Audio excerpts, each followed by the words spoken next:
ট্যাংরার বাড়িতে একই পরিবারের 3জন সদস্যের মৃত্যুর ময়না তদন্তের প্রাথমিক রিপোর্টে চাঞ্চল্যকর তথ্য। আত্মহত্যা নয়, খুন করা হয়েছে বলছে প্রাথমিক রিপোর্ট। দুই মহিলার হাতে ও নলিতে আঘাতের চিহ্ন রয়েছে। এমনকি আরেক নাবালিকা সদস্যের শরীরে একাধিক আঘাতের চিহ্ন মিলেছে, যা দেখে প্রাথমিক ধারণা 3জনকেই খুন করা হয়েছে। বুধবার ভোর 3:15 নাগাদ বাইপাসে অভিষিক্তা মোড়ের কাছে একটি গাড়ি মেট্রোর পিলারে ধাক্কা মারে। এতটাই জোরে ধাক্কা দেয় গাড়িটি যে খুলে গিয়েছিল গাড়ির এয়ারব্যাগও। তাতে দুই ভাই এবং এক কিশোর গুরুতর জখম হয়। আহত অবস্থায় তাদের রুবি হাসপাতালে ভর্তি করা হয়। এদের মধ্যে একজনের জ্ঞান ছিল। তিনি পুলিশকে জানান, ট্যাংরার একটি ঠিকানায় 3টি দেহ পড়ে রয়েছে।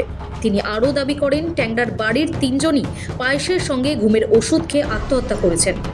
এই বয়ানের সূত্র ধরে ট্যাংরার ওই বাড়িতে গিয়ে পৌঁছায় পুলিশ বাহিনী। সেখানে গিয়ে তারা দেখেন বাড়িটিতে পড়ে রয়েছে 3জন মহিলার দেহ, যাদের নাম রমি দে ও সুদেশনা দে। এছাড়াও এক কিশোরের দেহ উদ্ধার হয়। 3টি দেহ পড়েছিল 3টি আলাদা ঘরে। তাদের প্রত্যেকেরই হাতের শিরা কাটা ছিল। এই ঘটনায় স্বাভাবিকভাবেই নানা রকম প্রশ্ন উঠে আসছে। তারা নিজেরাই হাতের শিরা কেটে আত্মঘাতী হয়েছেন, নাকি তাদেরকে খুন করা হয়েছে? পরিবারের পুরুষ সদস্যদের উদ্দেশ্য যদি আত্মহত্যাই হয়ে থাকে, তাহলে বাড়িতে নয় কেন? কেন বাড়ি থেকে বেরিয়ে গেলেন তারা? যিনি সংজ্ঞায় ছিলেন তিনি কি সত্যি বলছেন? তদন্তে নেমে পুলিশ দেখে নিহতদের 3জনেরই হাতের শিরা প্রায় একইভাবে কাটা হয়েছিল, যা দেখে পুলিশের সন্দেহ হয়। মনে করা হচ্ছিল ওই 3জনের কেউ নন, বাইরের কেউ হয়তো 3জনের হাতের শিরা কেটেছেন। এবার ময়না তদন্তের রিপোর্ট হাতে আসার পর এ বিষয়ে পুলিশ নিশ্চিত আত্মহত্যা নয়, খুনই করা হয়েছে। ময়না তদন্তের প্রাথমিক রিপোর্টে বলা হয়েছে, রমি দের 2 হাতের কবজিতে শিরা কাটা অবস্থায় ছিল। গলায় ছিল একটি মাত্র কাটা ক্ষত। ধারালো কিছু দিয়ে তার গলায় বাঁ দিক থেকে ডান দিকে একবার আঘাত করা হয়েছে। অতিরিক্ত রক্তক্ষরণের ফলে তার মৃত্যু হয়েছে। সুদেশনা দের 2 হাতেও শিরা কাটা ছিল। গলায় ছিল একটি গভীর ক্ষত। এই আঘাতের ফলে অতিরিক্ত রক্তক্ষরণে তার মৃত্যু হয়েছে। অর্থাৎ রমি এবং সুদেশনার মৃত্যুর ধরন প্রায় একই রকম।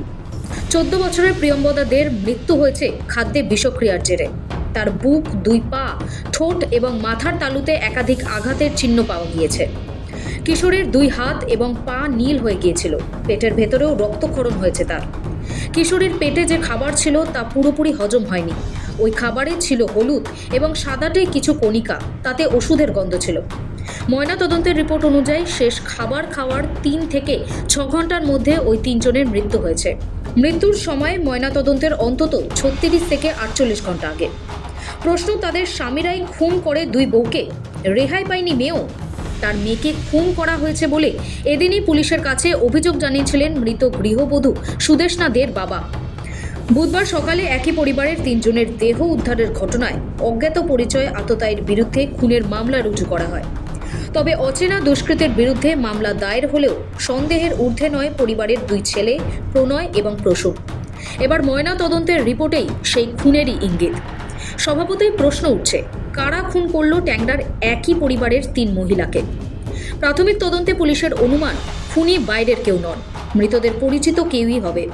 মৃতদের মধ্যে এক মহিলার স্বামী কয়েকদিন আগেই বাইপাসের সামনে দুর্ঘটনার কবলে পড়েছিল। তারপর ওই পরিবারের গ্লাভসের ব্যবসা ছিল। দাবি করা হচ্ছিল বাজারে প্রচুর দেনা থাকায় মানসিক অবসাদ থেকে এমন সিদ্ধান্ত নিয়ে থাকতে পারেন তারা। তবে একাধিক প্রশ্নও সামনে উঠে আসছিল। কারণ যদি বাড়ির সবার আত্মহত্যার পরিকল্পনা থাকে, তাহলে আলাদা আলাদা ঘরে কেন আত্মহত্যা করবেন? প্রতিবেশীদের কয়েকজনও পুলিশের কাছে দাবি করেছিলেন পরিবারের মধ্যে তারা কোনো দিনই অস্বাভাবিক কিছু লক্ষ্য করেনি। তাই তাদের কাছে এই ঘটনা প্রচণ্ড অবাক করে দেওয়ার মতো। এসবের মাঝেই প্রকাশ্যে ময়না তদন্তের রিপোর্ট। এই রিপোর্টের জন্য বুধবার থেকে অপেক্ষা করেছিলেন তদন্তকারীরা।